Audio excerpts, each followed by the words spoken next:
trop léger, apparaissait pas bien. Le crayon bleu, c'est une vieille technique qui permet de dessiner quand on n'a pas la nécessité de gommer le croquis. Pour la reproduction du dessin, le crayon bleu n'apparaît pas à la photocopie. Voilà, donc aujourd'hui, on va traiter le feu de camp à la technique du clair-obscur. Alors, je vais commencer par délimiter l'espace de mon dessin. Pour l'instant, je m'en tiens uniquement à des repères. Donc, ce sont des personnages qui sont au bord de l'eau. L'eau est éclairée par le ciel. La nuit, les contrastes sont donc très forts et souvent l'herbe, la campagne, les arbres, tous les volumes apparaissent assez noirs, très noirs. Le ciel ici, je sais que va se situer le feuillage d'un arbre. Ici, je vais avoir une zone sombre. Donc ça, je le repère brièvement. Maintenant, je vais placer très rapidement mes personnages. Surtout ne pas rentrer dans le détail. J'ai un premier personnage qui va se situer à peu près là. Sa tête vient couper la ligne de crête du sol. Voilà, le personnage est assis. Il est dans l'ombre, donc il y a une partie de son corps qui va disparaître après avec l'encre. Il est accroupi puisqu'ils sont autour d'un feu de camp. Alors pour l'instant, pour des raisons techniques liées à la vidéo, je ne vais pas encore sur le motif. Plus tard, je ferai des vidéos sur le motif. Mais là, au niveau technique, j'ai encore besoin de mettre au point certaines choses. Donc bien sûr, je suis obligée de partir d'après des images. Voilà. Ici, c'est intéressant parce qu'il doit être assis sur une chemise ou quelque chose qui forme un drapé. Donc c'est intéressant à traiter, le drapé en dessin. Voilà. Donc les corrections de proportions, tout ça, je les ferai à l'encre. J'ai donc un premier personnage ici, un autre derrière lui, donc qui va être un peu plus petit. Je ne rentre pas dans le détail du visage parce que mon crayon est trop gros. Et je préfère traiter le visage après avec la pointe fine. Donc pareil, comme le personnage passe derrière, une partie de son corps disparaît derrière celui qui est devant. J'ai les cheveux, c'est une fille. Ici, j'ai une partie, l'autre partie de la jambe de mon personnage au premier plan qui vient ici, tranché ici par une ombre forte. Bon, tout ça, je corrigerai après. J'ai une main ici, je pense que c'est la main de la fille. Ici, dans une direction à peu près comme ça, légèrement donc plus bas, à peu près au même niveau que la tête de la femme. Derrière le personnage du premier plan, j'ai un autre personnage ici. Tout le monde est assis, bien sûr. Donc une partie de son corps également disparaît. Elle est agenouillée. Donc son genou vient à peu près là. Voilà, elle prend appui sur le sol. Donc son épaule est légèrement remontée. Ici, j'ai un mouvement du corps. Ici, la limite de ses vêtements. Bon, toute cette zone-là est occupée par le feu, donc une très forte lumière. Ce qui fait que cette partie du corps du personnage va disparaître derrière un effet de lumière. À côté d'elle, j'ai un autre personnage assez proche qui touche son bras.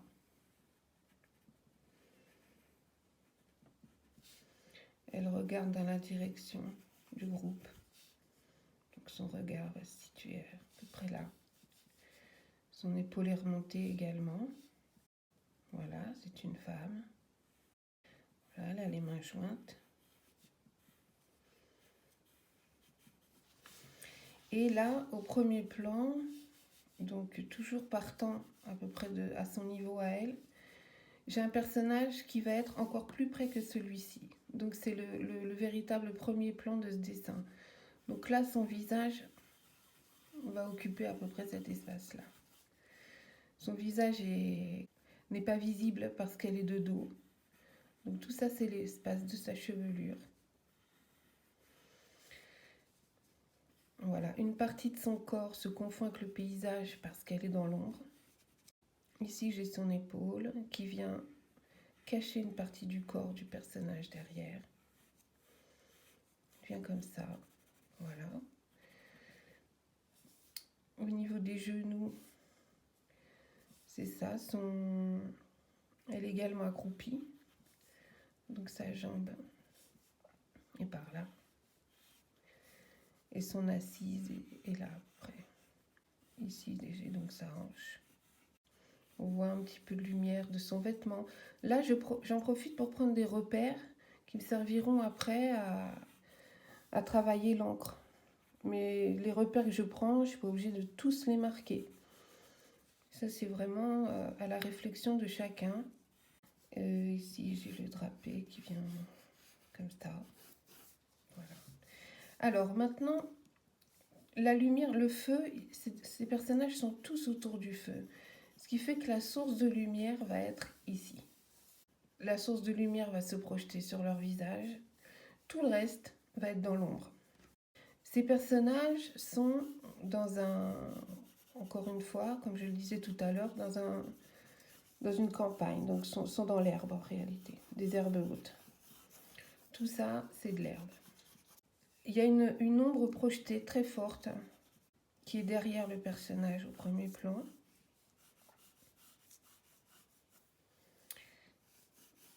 Et là également. Donc là, comme il y a un espace entre les deux personnages, la lumière circule. Donc cet espace-là va être légèrement éclairé.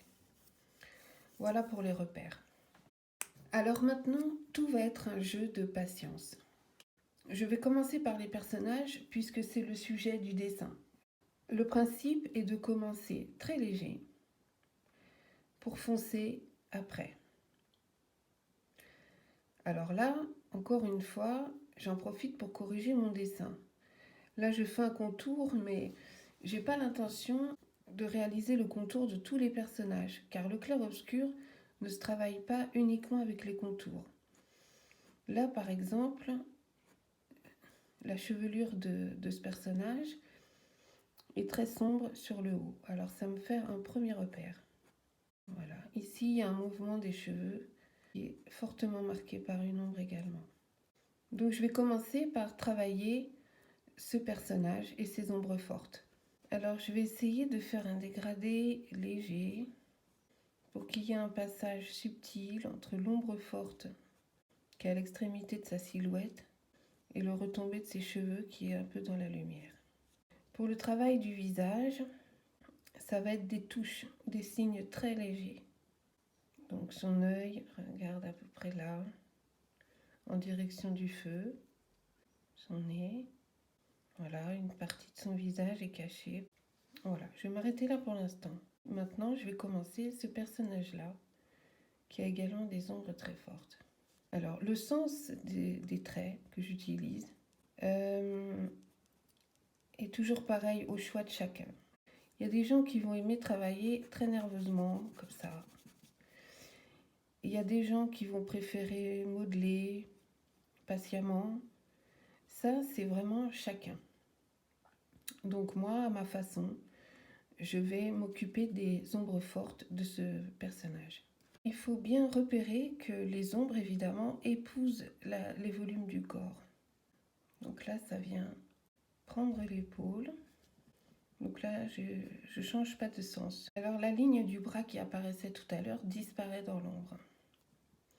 En revanche, ici, je vais avoir un tout petit éclat de lumière qui va marquer la silhouette et la découper. Cette partie-là du personnage, elle est mêlée à l'ombre qui est derrière lui. Donc là, je la marque légèrement, mais en réalité, elle va disparaître après dans le dessin. Ici, le drapé vient sur sa jambe. Alors là, j'ai envie de changer de sens pour épouser le drapé. L'ombre du personnage va commencer à s'étendre vers les éléments qui l'entourent. Donc là, je sculpte plus le personnage, je sculpte le personnage dans son élément. Le drapé, c'est un sujet à part entière en dessin qui consiste à comprendre le mouvement du tissu et donc à repérer les zones vraiment très fortes qui vont constituer les plis. Les plis ou simplement l'endroit où repose le tissu. Ici, je schématise parce que si je rentre dans le détail, la vidéo serait trop longue. Mais je reviendrai sur le drapé tout à l'heure. Donc à présent, comme j'ai ici des ombres fortes, pour l'instant je ne marque pas le visage de ce personnage parce que d'une part, de son point de vue, il n'est pas très visible et c'est intéressant de laisser des zones vides comme ça pour marquer les fortes lumières. Son épaule là, en réalité, elle va être découpée par ce qui se passe derrière, c'est-à-dire l'herbe ici. C'est l'arrière-plan qui va découper son épaule. Ici, la ligne, c'était pour expliquer, mais elle n'est pas très heureuse par exemple.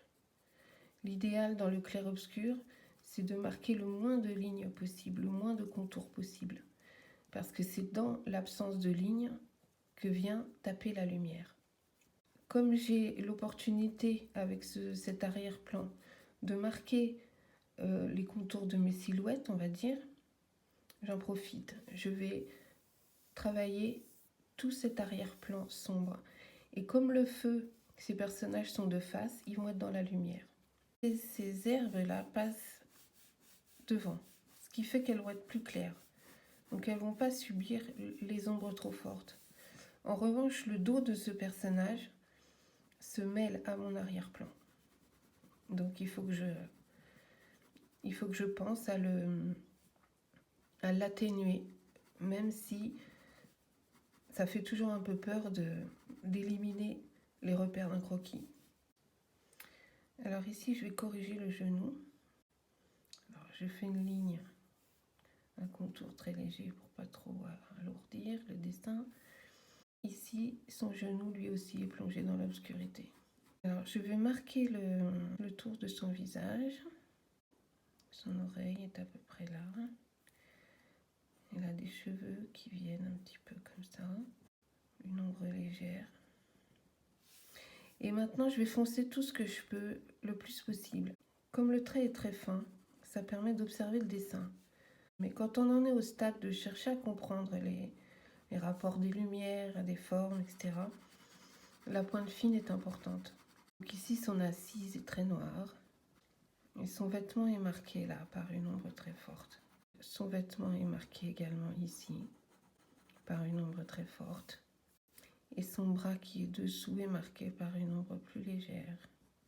Maintenant, je vais m'occuper, pour l'instant je les laisse, je vais m'occuper de la paille, ici, qui est à la fois dans l'ombre, à la fois dans la lumière, voilà, qui n'est pas encore une lumière franche. Alors pour travailler la paille, je vais créer une surface à peu près homogène dans les gris, dans les valeurs de gris, pour être plus précise.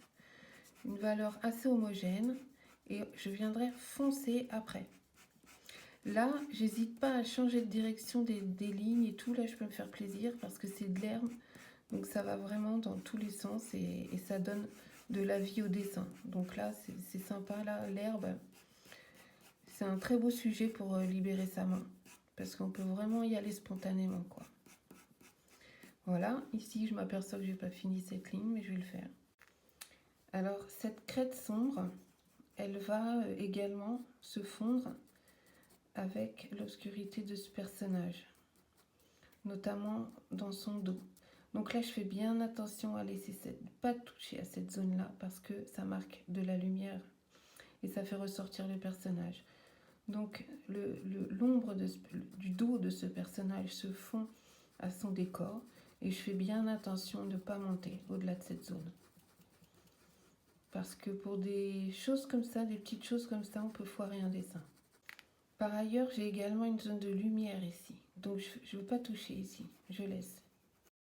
En revanche, toute cette zone-là est très sombre.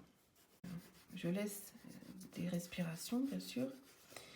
Ici, je remarque que le drapé se fond avec le sol. Donc, il ne faut pas que j'hésite à marquer de l'ombre. Là, il y a beaucoup d'ombre. En revanche, entre les personnages, ce qui est normal, la lumière passe. Donc, il y a des zones qu'il ne faut absolument pas toucher. Mais tout ce qui est franchement derrière les personnages est dans l'ombre, puisque le personnage interrompt la circulation de la lumière. Donc, tout ce qui est derrière lui va être sombre. Que la lumière, c'est très très subtil, ça éclabousse parfois quelques brins d'herbe. Donc, il ne faut pas tout noircir pour garder un mouvement quand même. Donc là, l'assise de ce personnage, ils se font quasiment avec le sol. Là, ce que je fais, je marque les ombres les plus fortes. Et ensuite, je vais revenir observer le dessin. Je vais voir les zones auxquelles il ne faut plus que je touche et celles que je dois travailler. Donc vous remarquerez que le sujet, le feu, c'est en dernier. Alors là, comme tout est griffonné, je vais voir ce que je peux arranger. Peut-être des herbes comme ça. Un petit peu plus subtil. J'oublie pas que j'ai des herbes hautes qui sont plutôt au premier plan. Alors là, je vais travailler les personnages à l'arrière-plan, très légèrement. Je vais prendre une pointe plus fine. Si on a le visage dans la tête, s'il est OK pour nous, on n'a pas besoin de le dessiner complètement. Là, cette ligne est marquée par ses cheveux. Souvent, le sommet des cheveux marque une ombre forte. Son visage, son regard est tourné vers ce personnage-là. Voilà, la bouche, j'ai pas trop envie de la mettre parce que, pour l'instant en tout cas, donc elle a une ombre légère ici, une ombre forte là. Elle a un vêtement qui marque des plis. Là, j'y vais doucement parce que elle doit être éclairée. Ses genoux sont très, très lumineux et il y a l'ombre qui marque l'endroit où elle repose. Cette ombre-là est importante. Ici, ce qui va marquer la lumière de la jambe de ce personnage-là, c'est l'herbe. Alors j'y vais très doucement parce que j'ai en tête la forme de la flamme qui est par là, que je n'ai pas dessinée. Voilà. Je ne peux pas dessiner le contour d'une flamme, ça n'a pas de sens. Une flamme n'a pas de contour. D'abord, elle danse, elle change tout le temps. Donc ce qui va marquer la présence de la flamme, en réalité, c'est toutes les ombres qu'il y a autour. Donc là, j'ai l'arrière de sa chaussure qui, bien sûr, est très marquée. Une ombre forte par là. Là, une ombre légère. Alors, je vais faire attention de marquer les ombres entre les éléments. Par exemple, elle, entre ses genoux. Parce que c'est ce qui va marquer sa pose. Ici, si je veux commencer à dessiner un peu la flamme, je peux faire des choses comme ça. Ce personnage, c'est pareil. Il a un bras qui avance. Ici, on voit le décrochement de sa main. Donc, cette zone-là est dans l'ombre. Tout ça, c'est occupé par le feu. Alors maintenant, comment rendre le feu? Là, je vais m'occuper de la ligne du fond. Alors, la ligne d'horizon, elle est droite. Hein. Surtout pas de règle. Au loin, il y a la terre qui se démarque par une petite zone comme ça, très fine, elle est loin. Quelques montagnes, quelques trucs noircis. Et bien sûr, dans cette zone de terre, il y a des éclats de lumière, puisqu'il y a certainement des villes. Donc il faut laisser des espaces blancs. L'eau, il n'y a pas 50 solutions, ou alors si, peut-être qu'il y en a 50 justement. Moi je vais la traiter comme ça, avec des lignes horizontales. En fait, ce qui compte, c'est qu'elle soit rigoureusement différente et démarquée de la zone terrestre. Et encore une fois, c'est l'ombre qui va marquer la lumière. Alors les zones d'ombre présentes dans l'eau, elles sont le reflet du ciel. c'est les nuages présents dans le ciel qui marquent les ombres dans l'eau. Le ciel, pareil, il va falloir qu'il se démarque de l'eau. J'ai une ombre très forte par ici, quelque chose comme ça. Il faut que je trouve une ligne. Voilà, donc le ciel, il a toujours des mouvements qui convergent. D'abord parce qu'il répond aux règles de la perspective. Donc tout ce qui est loin est plus étroit. Donc voilà, là on a quelque chose qui est un peu concentré ici et qui s'étend comme ça. Donc le ciel, je ne vais pas le charger parce que sinon il va rentrer en concurrence avec le reste de mon dessin. Alors là, j'avais dit qu'il y avait un arbre là. J'ai envie de le faire. Les points extérieurs donnent à peu près cette forme-là. L'arbre, c'est très intéressant à travailler parce qu'il faut surtout faire attention de laisser passer de l'arrière-plan à travers les feuilles. L'arbre, c'est vraiment pas une surface pleine. C'est un espace, un sujet transpercé par la lumière, traversé par tout ce qu'il y a derrière lui. Donc je vais essayer de le matérialiser, enfin de le représenter sans rentrer trop dans le détail.